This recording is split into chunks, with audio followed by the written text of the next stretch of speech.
I was on the side of the road doing fortune readings when the richest family in town tracked me down. They didn't expect me to be some street hustler, just stood there frozen. Then Zhuang Qingqing let out a little laugh, eyes full of straight-up contempt. But I just glanced at her and said, "No results, no charge. Want a reading?" Mrs. Zhuang couldn't hold back the tears. "Baby, I'm your mom. Come home with me."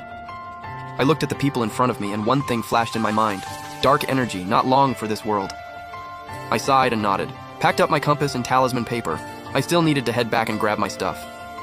"It's a mess in there. Wait outside." Mrs. Zhuang insisted on coming along, so the rest had no choice but to follow. All four of them followed me into this filthy alley, rats running past every few seconds. I could hear gagging behind me. People actually live here?" "Yep, been here over 10 years. Zhuang Qingqing's face went through every emotion. I ignored her and kept walking. We walked up to a small door. I pushed it open. Inside was about as bare as it gets, a table and an old electric fan.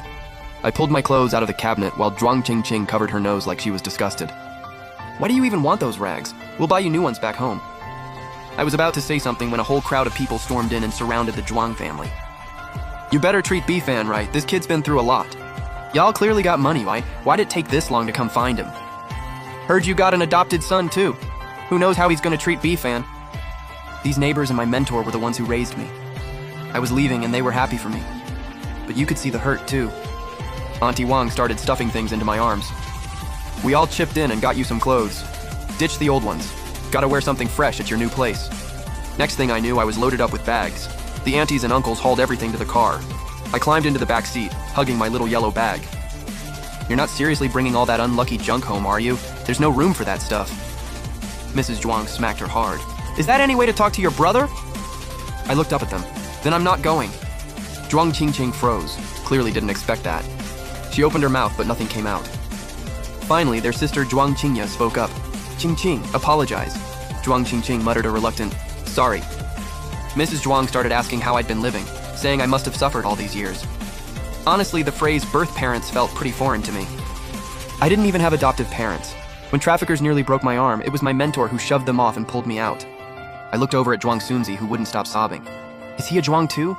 You just got here and you're already trying to kick Sunzi out?" "Even now that you're back, we're not sending Sunzi away. He's been with us for years. We've got a bond with him. We'll treat you like family too. Just don't come in here going after Sunzi."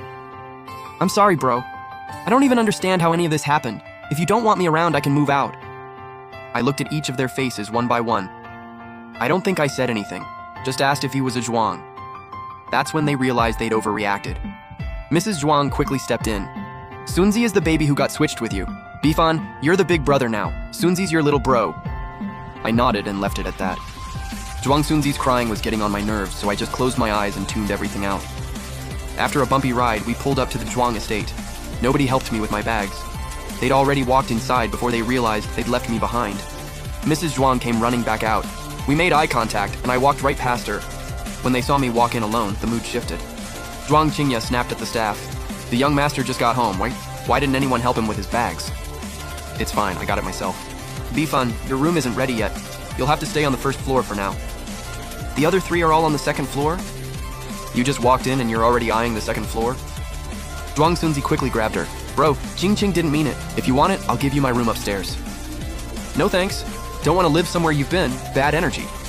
And I walked off without waiting for a response. That evening, the housekeeper called me out for dinner. Everyone was already seated. They'd saved me the spot right next to Zhuang Sunzi. He looked up and said respectfully, "Hey, bro." I looked at them. His mom was the one who switched us. If it weren't for my mentor, I'd be dead. Carrying all of that, I just couldn't bring myself to smile at him. Zhuang Sunzi awkwardly stared into his bowl, eyes quietly going red. Zhuang Qingya looked at me. "Bifan, Sunzi's talking to you." "I heard him. Just don't feel like responding." "Excuse me? Is that the manners your mentor and those people taught you? You can come at me all you want, but you're making me sit at the same table as a thief and then asking about my manners?" When Zhuang Sunzi heard that, tears dropped right into his rice. Zhuang Qingqing saw him cry and lost it. "What is your problem? Sunzi knew you were coming back and got you a ton of gifts. You weren't the one who got swapped. You weren't the one thrown in the trash. Of course you wouldn't know. You have no idea how cold it is in the dead of winter with nothing but a thin shirt. I was out there on the streets and people wanted to break my arm, so I'd beg as a cripple." I rolled up my sleeve. The scars were hard to miss. The spoon that dropped into the bowl earlier? That was because of this arm. Zhuang Qingya's expression changed, but the apology never came. Mrs. Zhuang was shocked. She had no idea things had been that bad. Mr. Zhuang could barely hold it together. Bifan, let Qingye take you to get checked out tomorrow. Don't bother. My mentor already had it looked at. It moves and that's about it. So I'm sorry, sis.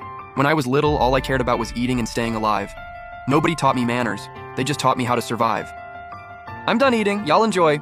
I was wrong to judge you. What if I said it's either him or me in this house? Zhuang Qingqing clearly wanted to push back. Then she remembered my arm and shut her mouth. Mrs. Zhuang went quiet too. Mr. Zhuang's voice went serious. He's been our son for over 10 years. We can't just throw out the adopted kid the moment the real one shows up. What would that say about this family? What if you had to pick one? I let the words hang and walked away. The next morning I woke up starving. Couldn't believe my first day here and I still couldn't get a decent meal.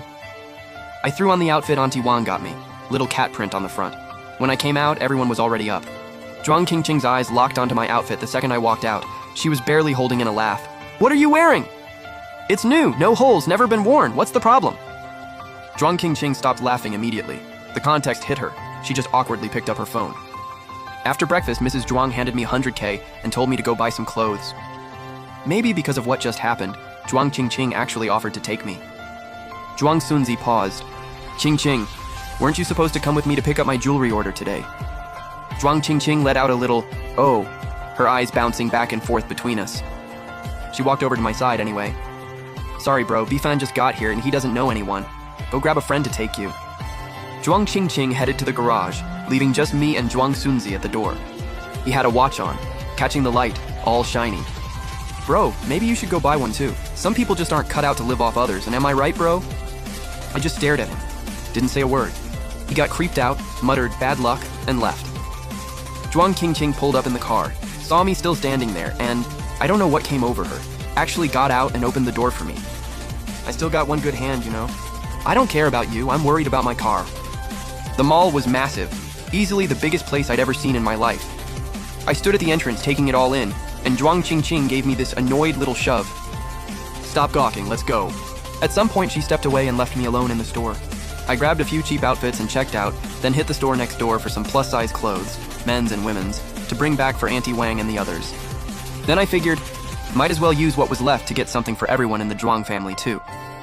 I waited outside the mall until 2 p.m. Zhuang Qingqing still hadn't shown. I went to the convenience store next door and grabbed a $3 bun. Something to fill the stomach. By 5 p.m. a call finally came through. Unknown number, but I picked up anyway. It was Mrs. Zhuang. Bifan Sunzi hurt his leg. We're at the hospital, just take a cab home. I said okay and hung up. I didn't have enough on my phone to cover the full ride home. Had to tell the driver to pull over and walked the rest of the way. Starving and thirsty, I walked through the door to find everyone already home, even Mr. Zhuang, who was almost never around. Zhuang Sunzi saw me walk in and gave me a sheepish smile. Sorry, bro. My fault Qingqing didn't pick you up. I told them not to come. They came anyway. At least it's just a sprained ankle. Could have been way worse. Must have been a long day, bro. Come sit down, have some grapes.